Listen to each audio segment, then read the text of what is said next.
नमस्कार दोस्तों, मैं दिखाता हूँ आपको हॉरर स्टोरी और आप सुन रहे हैं हॉरर कहानी, वो भी हॉरर दृश्य की जुबानी। दोस्तों, आज फिर से लेके आया हूँ एक ऐसे ही डरा देने वाली कहानी, पुरानी हवेली के खतरनाक पिशाच। लेकिन मुझे पूरा उम्मीद है कि आपने आज से पहले ऐसे दिल दहला देने वाली डरावनी कहानी नहीं सुनी होगी। तो चलिए शुरू करते हैं इस कहानी को। सर्द रात के घने कोहरे में लिपटी एक वीरान सड़क, उस पर अकेली भागती एक लड़की, आंखों में डर, चेहरे पर खून के छींटे और फटे हुए कपड़े। वह हांफती हुई थरथराते हाथों से मोबाइल निकालने की कोशिश करती है, लेकिन उंगलियां कांप रही हैं। पीछे से आती भयानक फुसफुसाहटें उसके दिल की धड़कनों को और तेज कर देती हैं। अचानक वह ठिठक जाती है। सामने वही पुरानी हवेली, जिसके दरवाजे से हल्की हल्की रोशनी झांक रही है। उसकी आंखों में आंसू छलक आते हैं। नहीं, वहां नहीं, मुझे वहां नहीं जाना, प्लीज, वह खुद से बुदबुदाती है। लेकिन पीछे से आती परछाइयों के कारण उसके पास कोई और विकल्प नहीं बचता। डर के बावजूद वह भारी कदमों से हवेली के अंदर चली जाती है। हवेली के अंदर घुसते ही दरवाजा भड़ाक से बंद हो जाता है। लड़की चीखती है, मगर कोई सुनने वाला नहीं। दीवारों पर टंगी जली हुई तस्वीरें, टूटी फूटी मूर्तियां और खून से सनी फर्श हवेली के खौफनाक इतिहास की गवाही दे रही थी। अचानक उसे सीढ़ियों के ऊपर से आती अजीब सी सरसराहट सुनाई देती है। जब उसने सिर उठाया तो उसकी आत्मा तक कांप गई। वहां छत से उल्टा लटकता एक पिशाच उसे घूर रहा था। लाल जलती आंखें, धारदार दांत और सड़े गले मांस से भरी चमड़ी। वह उसकी ओर तेजी से झपटा और लड़की के मुंह से भयंकर चीख निकली। दर्द से कराहती लड़की जमीन पर गिरी। उसकी आंखों में खून उतर आया था। उसने अपनी कांपती हुई उंगलियां अपने चेहरे तक ले जाकर छुआ। आधी खाल छिल चुकी थी, खून की धार बह रही थी। अचानक उसे अपने बचपन की एक याद आई। यही हवेली, यही डर, यही अंधेरा। उसे सब याद आने लगा। यही वह जगह थी जहां उसके माता पिता की रहस्यमयी तरीके से मौत हुई थी।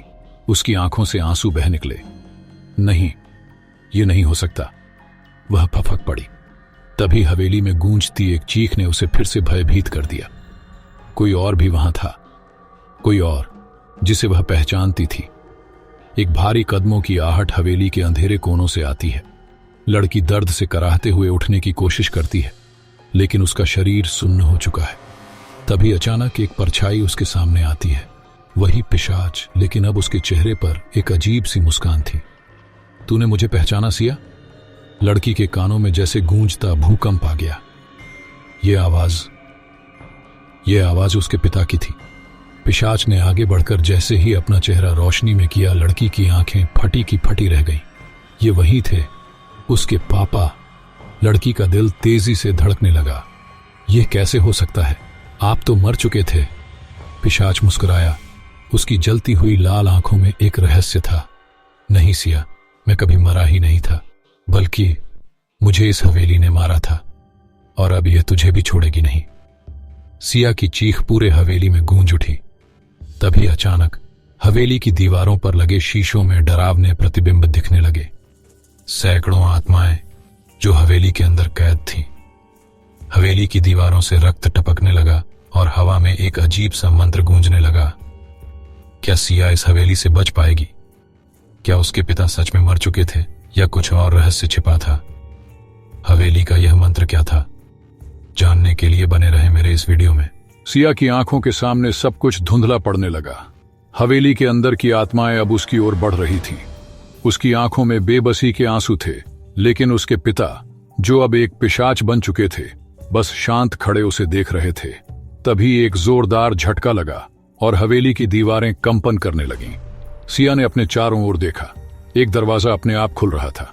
उसके पीछे अंधेरा था। लेकिन तभी एक औरत की करुणामयी आवाज आई, सिया, अंदर मत आना, यह एक जाल है। सिया ने कांपते हुए पीछे मुड़कर देखा और उसकी आत्मा तक सिहर उठी।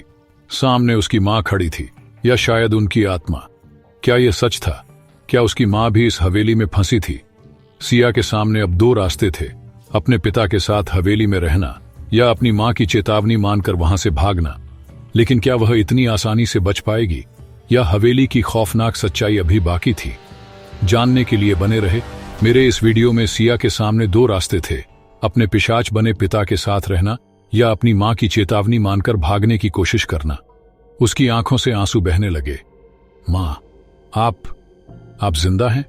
उसने कांपती आवाज में पूछा। उसकी मां का चेहरा उदास था। सिया, यह हवेली एक श्राप है। यहां जो भी आता है वह इसका हिस्सा बन जाता है। मैं और तेरे पिता दोनों इसकी कैद में हैं, लेकिन तू अभी जीवित है। तुझे यहां से भागना होगा। पीछे से पिशाच बने उसके पिता हंस पड़े। नहीं सिया, तू नहीं जा सकती। यह हवेली तुझे भी अपने अंदर समा लेगी। सिया घबरा गई। तभी हवेली की दीवारों से निकलते काले हाथ उसकी ओर बढ़ने लगे। वह चीखने लगी, लेकिन तभी उसकी मां ने अपना हाथ आगे बढ़ाया और एक मंत्र पढ़ने लगी। हवेली की दीवारें कांपने लगीं, काले हाथ पीछे हटने लगे। मां, क्या कर रही हैं आप? सिया रोने लगी, लेकिन उसकी मां ने उसकी तरफ देखा और मुस्कुराई। तेरी रक्षा के लिए मुझे हवेली के नियम तोड़ने होंगे और इसके लिए मुझे खुद को समर्पित करना होगा। जैसे ही उसकी मां ने मंत्र पूरा किया, हवेली के अंदर कैद सैकड़ों आत्माएं चिल्लाने लगी। हवेली की दीवारों से रक्त टपकने लगा, फर्श दरकने लगी। हवेली खुद को मिटाने लगी थी। उसके पिता दर्द से चिल्लाने लगे, नहीं, मैं नहीं मर सकता। मैं इस हवेली का राजा हूं। लेकिन हवेली अब टूट रही थी। उसकी मां की आत्मा धीरे धीरे प्रकाश में बदलने लगी।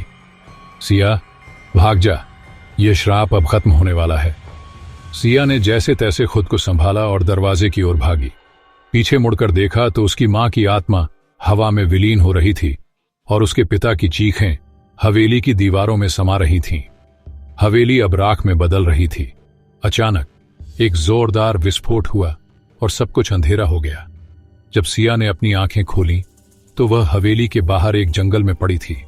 हवेली गायब हो चुकी थी, केवल एक सूनी जगह बची थी। वह फूट फूट कर रोने लगी। उसकी मां ने अपनी जान देकर उसे बचाया था। सिया ने अपने आंसू पोंछे और मन ही मन प्रण लिया कि वह इस श्राप का सच दुनिया को बताएगी, ताकि कोई और इस हवेली की तरह किसी श्राप में न फंसे। यह कहानी हमें सिखाती है कि बुरी आत्माएं, लालच और बुरे कर्म हमेशा विनाश की ओर ले जाते हैं, लेकिन प्रेम, बलिदान और सच्चाई हमेशा बुराई पर विजय प्राप्त करती है।